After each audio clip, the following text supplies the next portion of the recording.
Welcome to the State of the Nation. I'm the host, Mike Sham, and I'm so excited that our guest today, somebody who's been on this platform before, but for the first time since we've been streaming this event, I have him live in studio, Dr. Frans Cronje. Frans, welcome back. So good to see you. Mike, it's great to see you too. Yeah. It's been a long time. It's been a long time since we've sat next to each other. We've seen each other online. We were locked up in Joburg, and now here we are.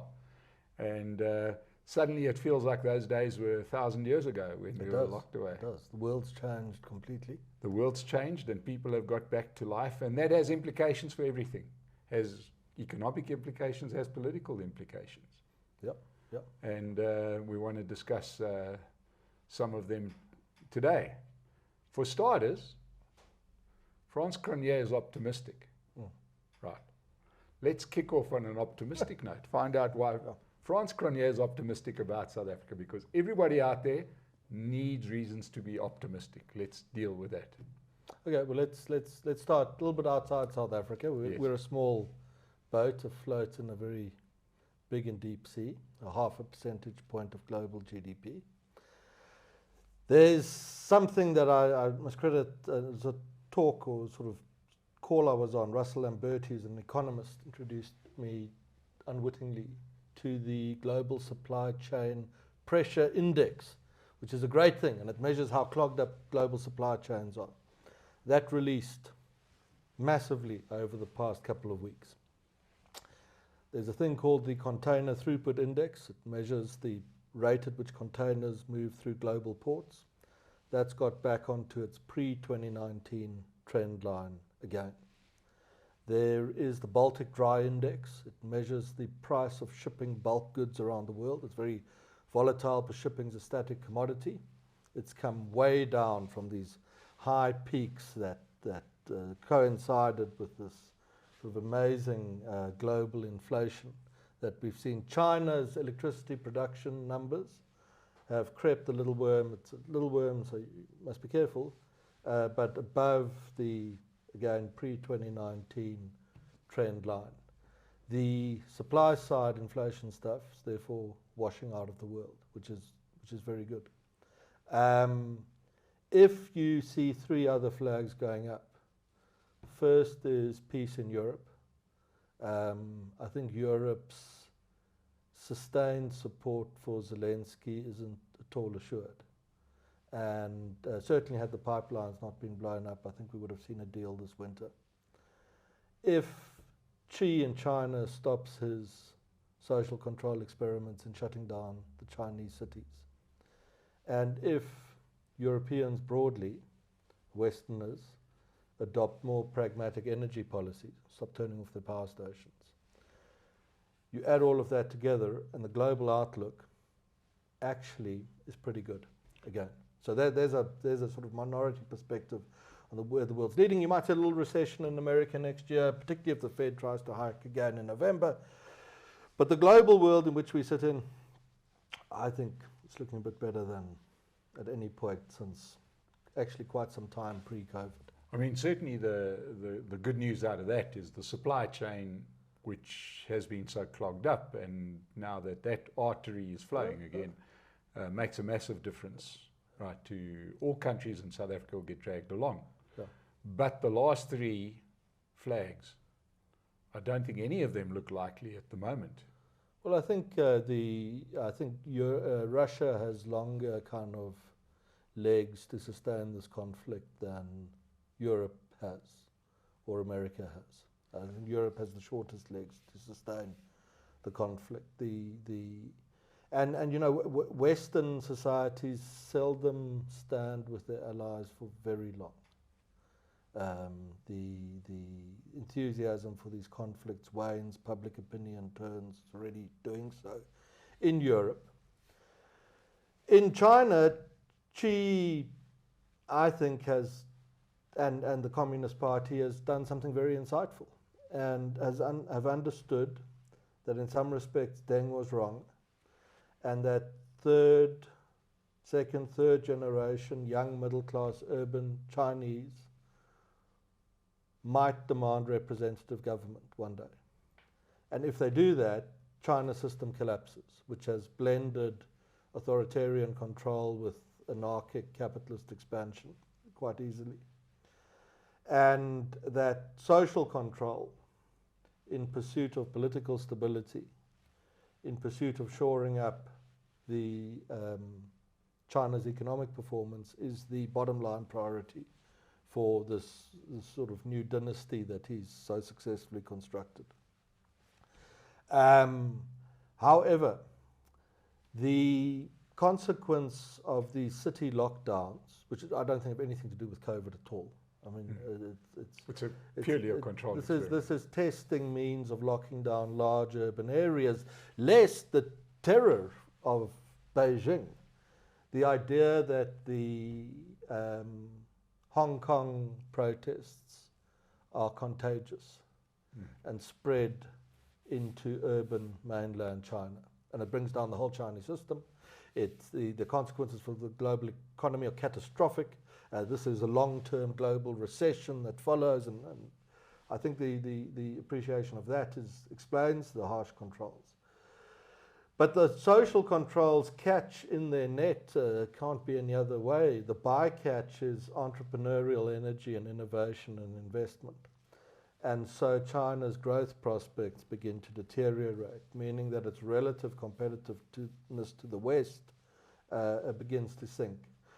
As that pressure rises, the prospects on China dropping the controls are significant. So Western support for its allies is never that long-lived. Europe, I think, is already wobbling, will deny it. Xi needs to get this balance right. And on energy policy, you know, nuclear energy has now become green energy since Westerners realized the consequences of having no energy. Yeah. I mean, there's manufacturing firms in Europe where the energy bill is hundreds of % higher than it was a year ago. I mean, it's completely unsustainable. And these are countries that turned off their energy resources in pursuit of their climate ambitions. Nuclear has now been greened.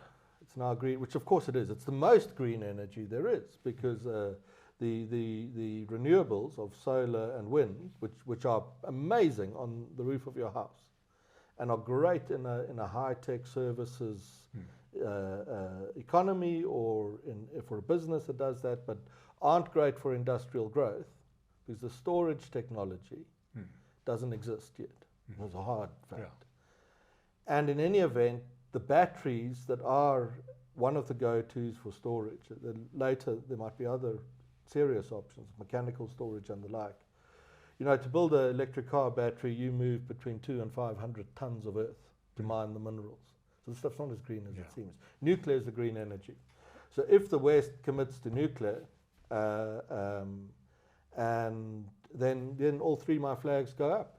And if they go up, and we're right that the supply chain inflation is washed out, and that the Americans have learned the lesson of what happens if you print money and give it to Main Street America. Americans have been printing money for 40 years. And they've hidden the consequences in very high asset prices. So it goes into stock markets and property prices. So you get asset price inflation. The Biden administration starts parceling out money to people in the street. So you get Main Street inflation. It's catastrophic, the consequences for living standards. If that lesson's also learned, then, I mean, our opening point is a global outlook, and we float in that big sea. Becomes a bit more positive. Yeah. And of course, back to the point of nuclear energy, it's really easy because even Homer Simpson ran a nuclear power plant for 20 years. It's and there's amazing nuclear tech now. The small modular reactors. Russians are pioneering a commercial variant. It's 50-year-old Russian icebreaker technology. At Pevek on the East Siberian Sea, there is now a commercial variant powering a little town. There's a Russian gold miner that's placed orders for these small modular reactors. And for a country like South Africa, which has very little electricity that we might get to, this is also for us the answer, nuclear. Okay, so right. So the international scenario outlook looks a lot better than it's looked in ages, and South Africa kind of gets swept along as we did in the 90s. The great miracle wasn't a South African miracle, it was an international miracle. You had the world growing, and for different sets of reasons, but it was all wonderful, and we tapped into that and thought that this was great political leadership. But here we are. So now domestic. Domestic. We have a reform movement and no one sees it. Right. And it's great.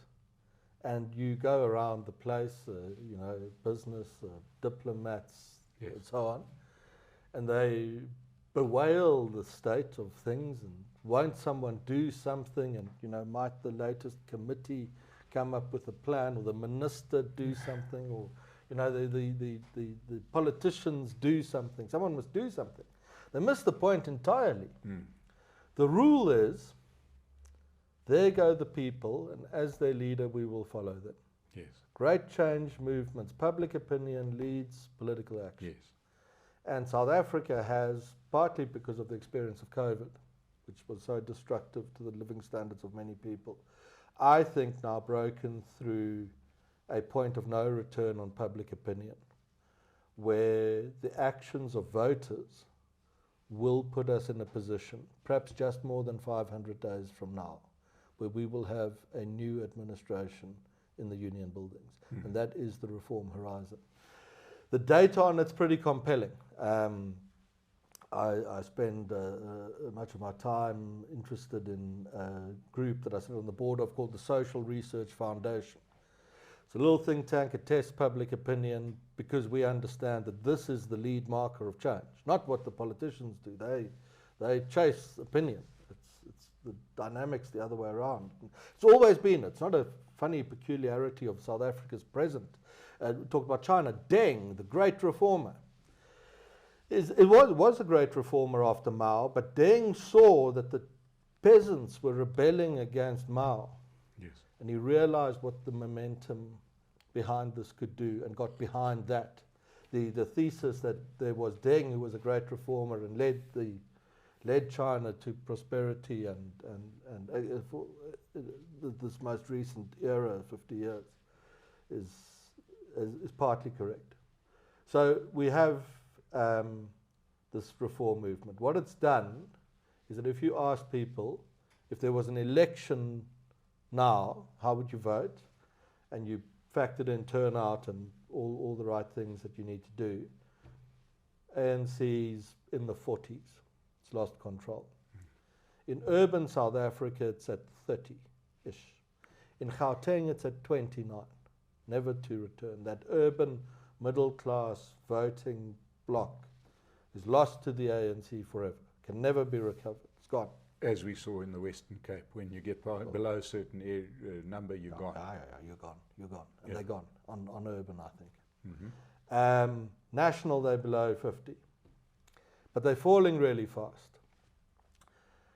Some of the indicators that help you see that, one is called the direction of travel indicator for South Africa, and it gives you the net position of people who say they're positive about where we're going and people who say they're negative. You subtract the one from the other and you get a number.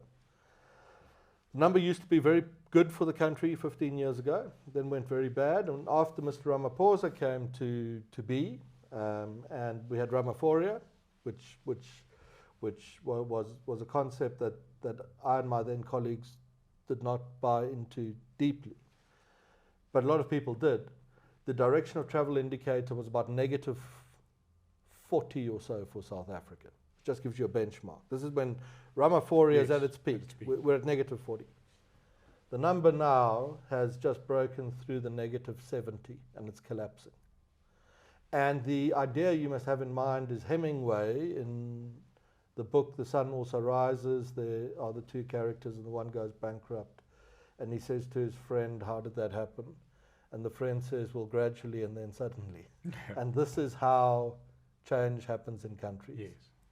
So we've got the ANC at 45-ish, depends on a few things. The directional travel indicator is collapsing. Mr. Ramaphosa has his own indicator, which is a popularity score. And after defeating Mr. Zuma and for the sort of 24 months thereafter, that score was in the 60s. So let's say it was 65, it's close enough. Just fallen below 50. So the Ramaphosa spell has been broken. The confidence is lost. When he was in the high 60s, let's say the time of the 2019 national election, he was about 67, his party got 57. Right. That's why CR17 was run as the prominent ANC campaign, because ANC, whatever, 17, wouldn't have worked very well. Yes. His opinion had already broken. So they invested it in him, and his credibility is increasingly shot and is falling apart. So we're going to rapidly get to a position where a deal will have to be made on how the country is governed. And that deal is ripe with potential for positive change if it's a good deal, which you can ask me about now. Even if it's not a great deal and it delivers a chaos and a shambles. We have been with one dominant party in chaos and a shambles already. So we'll stay in relative chaos and shambles. But I'm more upbeat on the deal, I'll tell you why. What chaos and shambles of, people think that sometimes where their society is in the present is about the worst thing that could happen to them. Yeah. It's not. It's not. Yeah. Even if we get into a chaos and shambles with no effective government to govern, continuous breakups of coalitions, we escape the risk of national suicide. Yes. And national suicide is the risk in a young sort of democracy where a under pressure dominant regime becomes desperate and populist to cling to power, and it destroys the democratic infrastructure because it's got the power to do so on its own. So you get Zimbabwe or you get Venezuela. Yes. If we get to a point where no one has 50%, the worst that will happen here is a shambles. Yes. And we can be very grateful because we escape. It's the same point as people who think, the transition after 94 wasn't that fantastic. They don't appreciate what the alternatives were. Yeah. It could have been a terrible civil conflict. We escaped that, so we can escape this again. So, let me hold there for you and see where you want to take this next. Okay, because I want to agree wholeheartedly, because it's something that I feel strongly about, in that there's a couple of things that I foresee, and I'd love to hear your view, is that I don't think that the ANC were ever, as far as autocratic regimes go, they were very bad in contracting. They never quite knew how to deal with the police force because they had an antagonistic view of police. They were never really on the front line fighting, so they never invested in the army. Therefore, the dividend on that is that it's highly unlikely that you suddenly get soldiers in the street and a kind of a quasi-coup, a bit like what we've had in Zim, because I just don't think the ANC is capable of whipping up an army that says, well, they're staying in power whether you like it or not. I don't see that happening in South Africa. That's on the plus side. And the other byproduct of shambles, to a degree, as you put it, and we've seen it even in the Gauteng coalitions, the one thing that it does do is it does stunt mass corruption. Wholesale corruption, because there's too many people trying to expose it on all sides. So those are the positives of the shambolic arrangement, and so I'm there with you. The question that's on everybody's mind that's watched us so far is they're saying, well, okay, the ANC drops below 50%. They've got a ready-made partner, one would imagine, in the old youth wing, now sort of called the EFF. And on top of it, we've seen the disaster of coalitions in many people's eyes. Yeah, right. Let's start with this deal. The inevitability of the ANC-EFF deal. Let's say it happens, and then we'll talk about whether it might happen.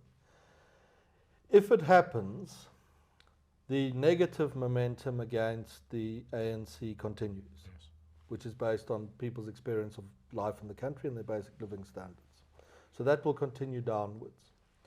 The EFF has struggled to break high above 10% because public opinion in the country, which we're very great experts on, is very moderate and sensible and pragmatic. So you read in the pages of newspapers or on Twitter of this terrible state of relations, all want to chase each other into the sea and wish to go back to apartheid. But so you read that, it does influence your opinion, but if you think about your own life and experience, day-to-day relations on the streets between South Africans are good. Yes. And that's what the data shows. 8 out of 10 South Africans are perfectly sane and stable and moderate and magnanimously across every line of race or class or history that's divided us.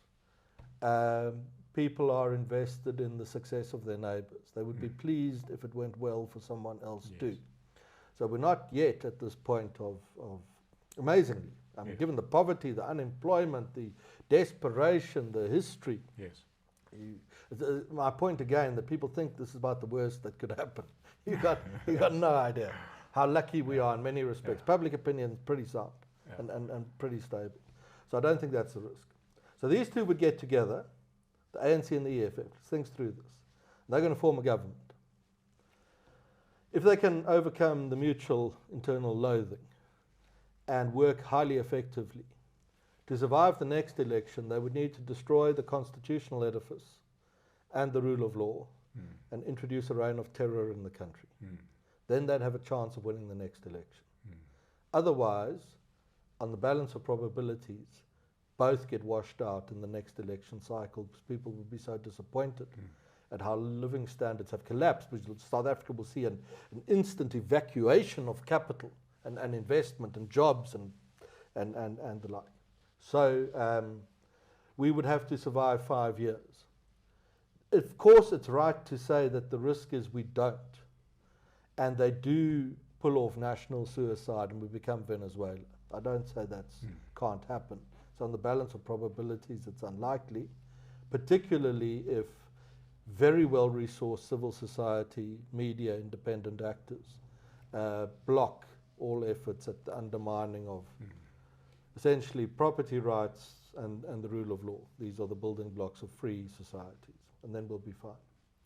So that's if it does happen. But does it happen?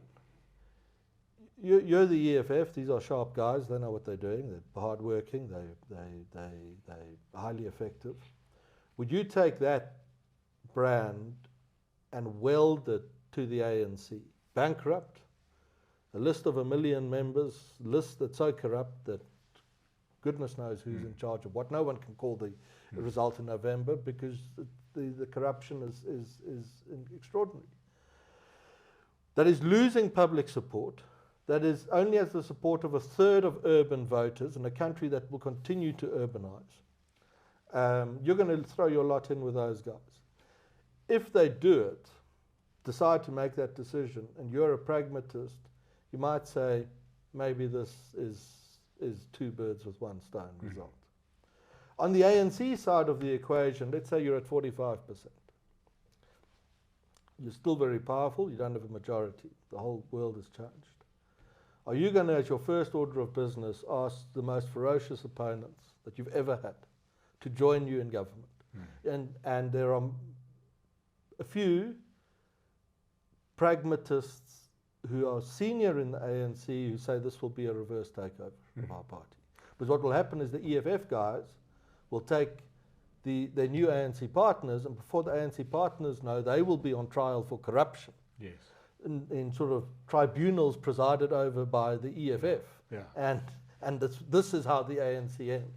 And we saw that practically in Ekurhuleni, when they just had to implement the plan and they couldn't go through it. So the inevitability of the ANC-EFF deal is not inevitable. And even if it happens, as long as you've got really strong civil society for the subsequent 5 years, it's a survivable result for us. So that's the answer on that option.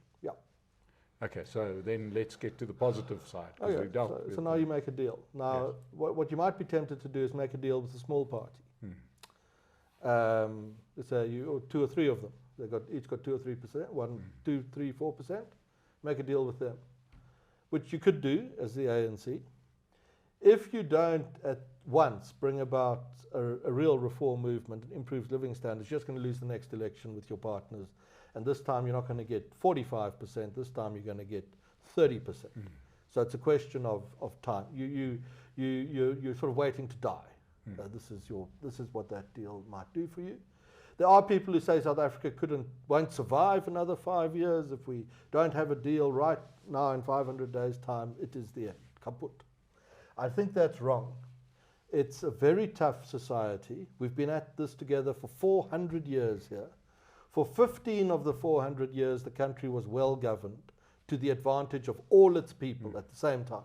And that was from about 93, 94 to 2008. The other 385 years have been more shambolic than the ANC with some small parties in government is going to be. And it's terrible for very poor people because your prospects of a better life are nil. Yes. But my opening point to you was that South Africa has a reform movement. Yes. It is very poor people and middle class people, but there are relatively few of those, who are changing the government on their own and ahead of anything as dramatic that has been conceived of in business or among diplomats or among many politicians. So I don't think it can be a small deal. The next deal, but okay, let's stay on small deals. You're a really small party. You can make or break a coalition. You're very powerful. And you might start to enjoy that because you can dictate terms now. And for that reason, many countries, the recent Israeli election is an example of what's called a threshold. In Israel, I think it's 3.25%. If your party doesn't get 3.25%, you do not get representation because you're small and difficult and you're going to destabilize things. It's likely after 2024 that the ANC and the DA will agree on threshold legislation here to stop these small guys from destabilizing things. It's not an anti-democratic thing to do either, because as Netanyahu did very effectively on admittedly the extreme right of the Israeli spectrum, you can force small parties together into joint lists so that they collectively get over the threshold, and you can say to them, if you are serious about becoming political actors, you will do this. And if you're not serious, you're a 0.5% party, you can go away. So making a deal with a small party is not that appetizing. If you're a big party, let's say you've got 30% of the vote, for you to go and screw around and stuff up a coalition has severe consequences because large numbers of people, millions of voters, become very unhappy because they voted for you to govern. And they don't give a damn that you say it was their fault, that they stuffed it up. I've just got numbers back on Johannesburg, polling of opposition voters in the aftermath of the breakup of the coalition. And what the data shows is that to a great extent, they do not care who was right and who was wrong. They think, can you really not get over yourselves? To work with each other and not against each other to make this work for me who lives in the city and tries to exist. So the attractiveness of a deal between the big parties is growing, partly as a consequence of this little childish behavior that we've seen in some places. That deal could be an ANC-DA deal. And here a few people get sort of say, really? And you say, yes. The finance minister 2 weeks ago or so delivers his mini budget. In real terms, he cuts spending on welfare and civil service wages, setting up a showdown with his union partners. If he was a proper populist and had a properly populist cabinet behind him, they'd blow the deficit, roll out largesse left, right and centre in a desperate effort to see whether they might not just cling to 50% one more time. It wasn't a solution to the problem, but the finance minister doesn't have the power to announce a solution. But it was a very effective attempt to mitigate the consequences of the policies of his government.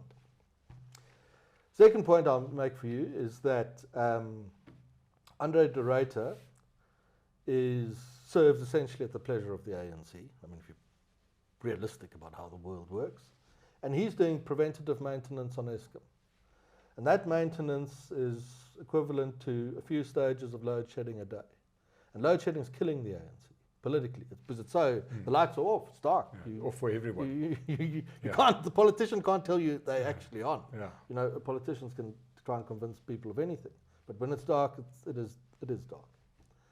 And if these were crazed populists, complete lunatics, sure to collapse everything in sight, turn us into Venezuela, they would be running Eskom at 100% 24/7 to get through the short term. This is not new to the ANC. Admittedly, it has stuffed up royally in South Africa, particularly in the last 10 years.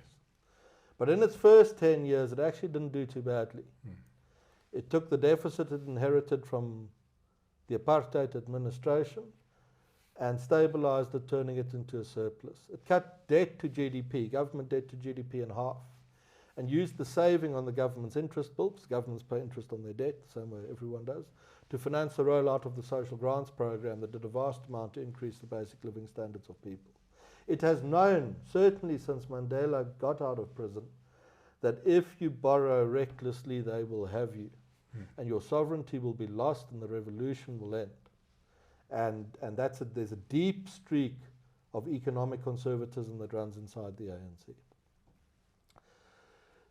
The party's also, its minority of more pragmatic leaders are learning the lessons of Eskom's lights being off. That if you do not appoint people on merit to run things, you have a catastrophe, as we've had here.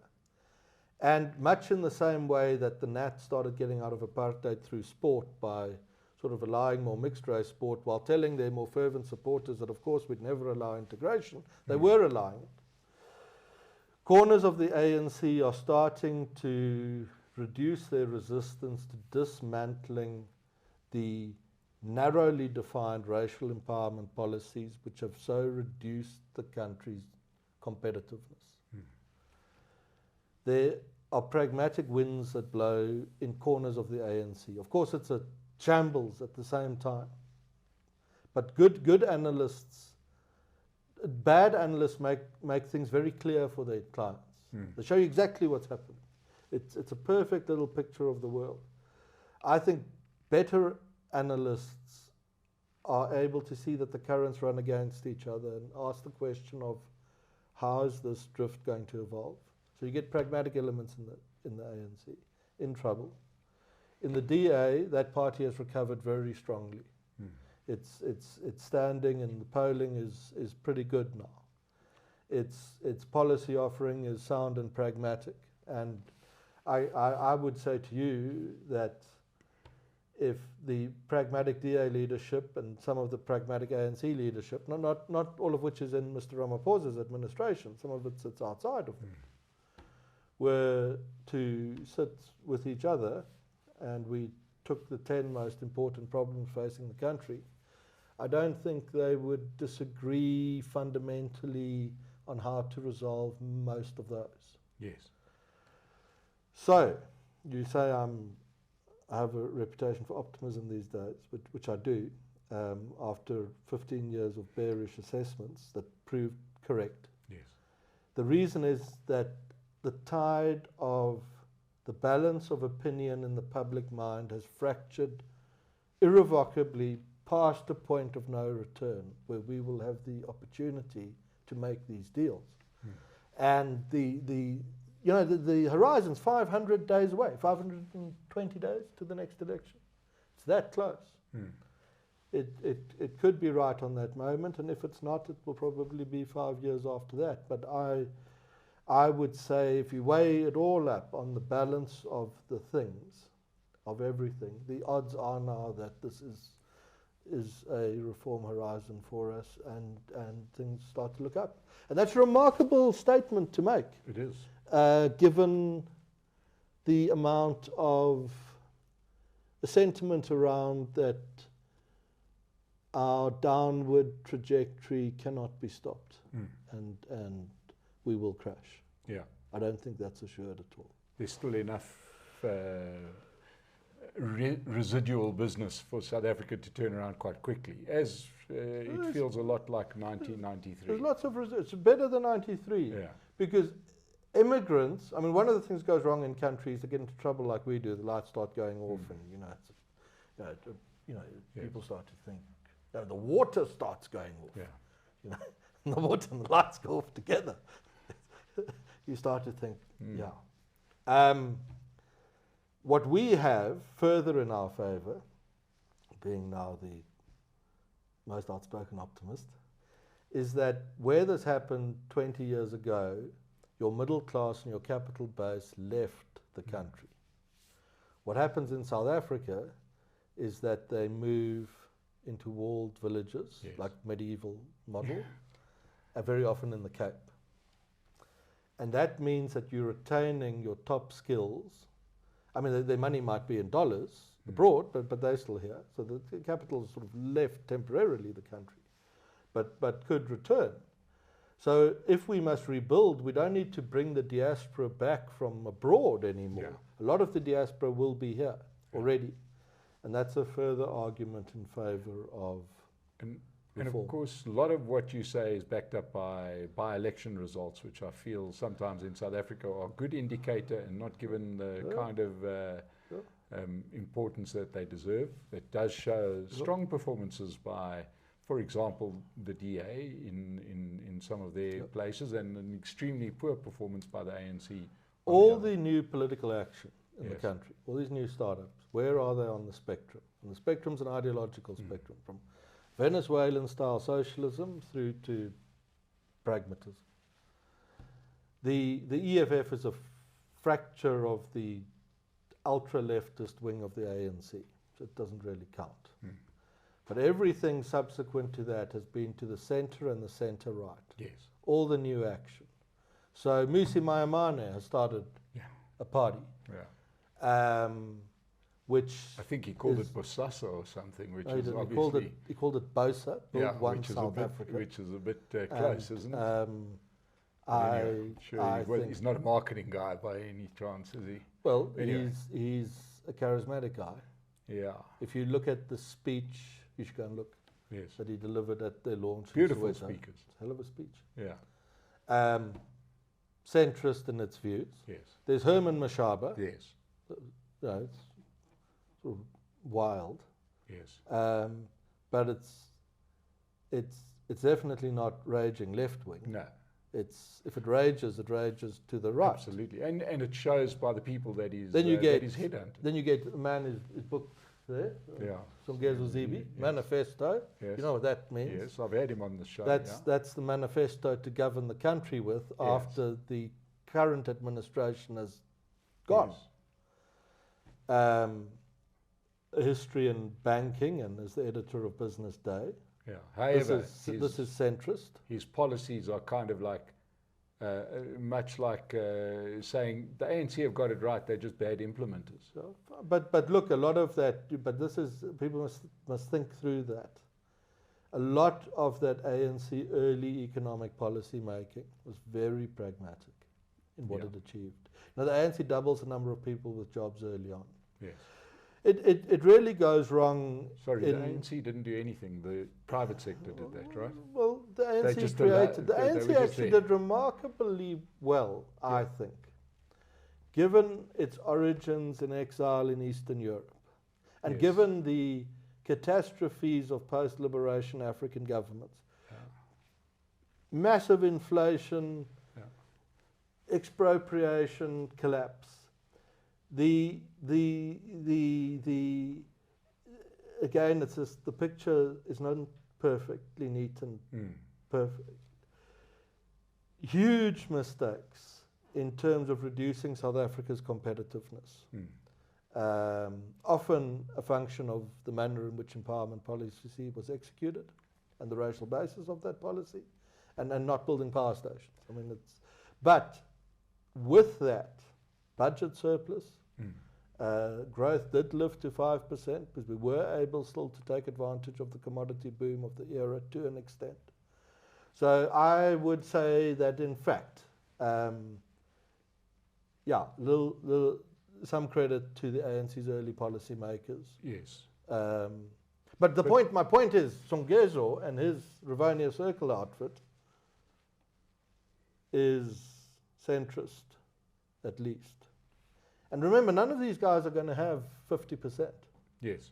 So they're going to have to sit and negotiate and make deals. And I spoke over the weekend, or last week, to a person who'd been quite close to the first transition, or the 94 transition. I think 1948 with transitions and there were others too, of course, but the democratic transition. And I laid out the lay of the land, and I said this is what the numbers show, and this is public opinion, which is pragmatic, and the ANC has these moments of pragmatism now, even on empowerment policy and the budget and on Eskom, and of course it's a big disaster in the middle of all of that, but you've got to see deeply into these things. And the small parties people are realizing are high maintenance. And on core policy stuff, the DA and the ANC is not that far apart. And all the new startups are to the right. And like startups of any business, expect 80% of them to fail. Doesn't mean the idea is wrong. The marketing is challenging. Raising money is hard. If it keeps happening, one of them is going to fire, or two of them are going to fire, and they're going to be great. And this chap said to me, who I asked about, he said this is very encouraging, and it looks right for reform. But he said at the time of the democratic transition, the major players had sufficient respect for each other as people that on a personal level they could make a deal. And that is now if you test my thesis and try and shoot it down, which you should try and do, that could be a problem. And this chap said to me, don't worry, if the personalities aren't right yet, it means this isn't your moment, the 500 days from now. It will the potential's later on. But what we will need now is that the adults in the room stand up, that the politicians stop fighting against each other and start working with each other. Those that could command a majority of between 50 and 60% of the 2024 vote, to coalesce around a manifesto. I mean, Cronje was a good chap, and I've read his book, I'm critical of parts of it, supportive of others. Coalesce around a manifesto to govern the country after that election. And if the personal relationships are right to do that, then it is a very realistic prospect. Okay, so now in sort of as we're getting to the end of this, one of the key people in the country, the guy who probably occupies more sort of column inches in the newspaper than anybody else, remains President Cyril Ramaphosa. He seems to be the guy who's more popular than his party, even though he's had his problems.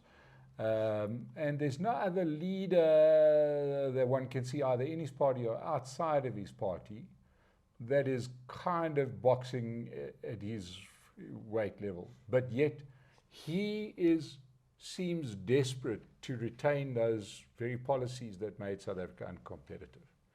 When he does that, his unbelievable sort of defense to the death of BE and cadre deployment, etc., all of these things that have got us to where we are, is he just doing that because he's doing it as a political statement? Is this his real belief? Does he have any beliefs?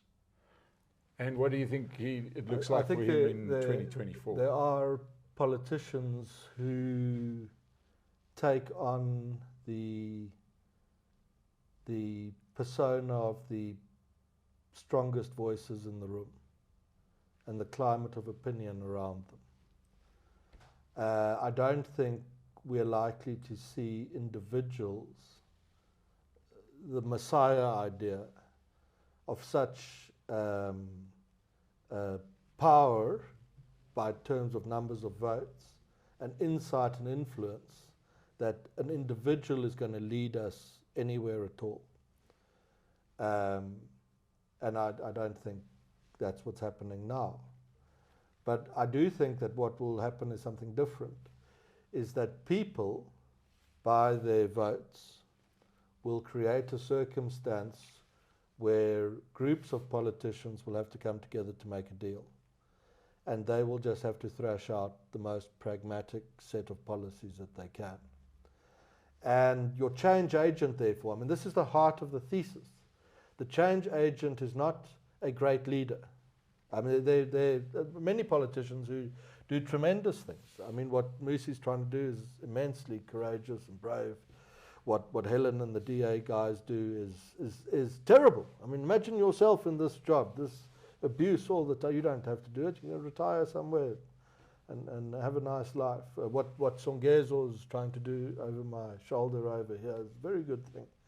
What Herman and his colleagues have tried to do, what the ANC's pragmatists did in that budget was good. All that's going to happen is that people, by their votes, are going to put a lot of those people in a room together and give them the opportunity to come up with a deal. And you're not going to see a great man lead us. But why would you think that could happen at all? Look at America's politics. I mean, imagine you're a Republican kind of strategist or funder. And you stood on the roof of one of those Washington hotels and you watched Trump incite the looting of his capital. Imagine you were a sort of proper Republican. I thought, holy crap. Yeah. Imagine you put Johnson in number 10 and he uses it for frat house style booze ups. All that effort behind him as impressive, an editor of The Spectator, author, throws it away. Right. Then you put Liz Truss in. I mean, it thinks Thatcher, but I mean, by the actions, hasn't never read a book about Margaret Thatcher. Yeah. Thatcher's approach was strategic and cautious, not this wildness. You know, why do people think that one individual will? Well, I think only because it's going to dictate whether the ANC makes it to the next election. They'll make it with a minority of the votes, and they'll have to make a deal. We think this because it happened here kind of once, 30 years ago. So we're in trouble again, and we're waiting for it to happen again. But this time, it's not going to. This time, it's the reform moment. If we pull it off, will be very bureaucratic. Okay, so with you on everything, all I'm suggesting in this discussion is that your analysis, the 45% that the ANC gets. Let's just put that number there right now. I would imagine is premised on an ANC led by a declining Cyril Ramaphosa, but an ANC led by a corruption-tainted Zweli Mkhize or Lindiwe Sisulu probably gets 30%. Yeah. Well, we know what the results are. I mean, Mr. Mkhize, Dr. Mkhize hasn't been convicted of any crime at this stage, but but let's say you get Jacob Zuma. Let's say indeed. Yes. Oh, you know, we'll talk about Mr. Zuma one day. You know, Mr. Zuma's caucus in Parliament voted against expropriation as a policy. Yes. These things are very complicated. Yes. But your point is valid. Let's say what business diplomats would see as a crazed RET populist takes charge of the ANC.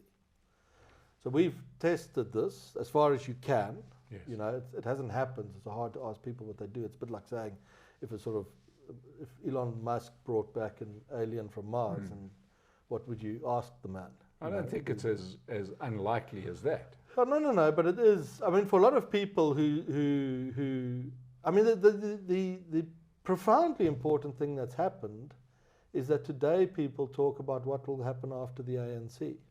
When I started doing this stuff, and really up to 3 or 4 years ago, that idea was very silly. Yes. Because the ANC would be around. Now people argue with you because you say when it's gone, it's going to be this and not that. Yeah. This is when I say there's been a very important fracture in opinion. Yes. It's this. It was the ANC's greatest mistake to allow and Mr. Ramaphosa's greatest failure, to allow a situation to arise where people began to believe that there would be a world where the ANC wouldn't govern South Africa. That was the moment at which reform became a serious prospect. Before that, it wasn't. So you know what happens if you get a sort of the caricature of a crazed RET populist? The numbers we get back, it's 15 to 20%. Yeah, doesn't work. Frans, we're going to have you back. We're going to have you back to discuss what happens. We're also going to have to talk about international politics. Yes. There's so much that we haven't done, and we haven't even finished this discussion, but people have to get back to work, man. Thank you so much for coming here today. Absolutely great to be back. We'll nice definitely to see you have you back here. And thank you so much to everybody that's joined us today on the State of the Nation. Please subscribe to our YouTube channel. We're going to be back. We've got a wonderful roster of guests, and we will have Frans Cronje back for many more rounds of this. Thank you so much, Frans Cronje, and thank you to everybody that joined us today.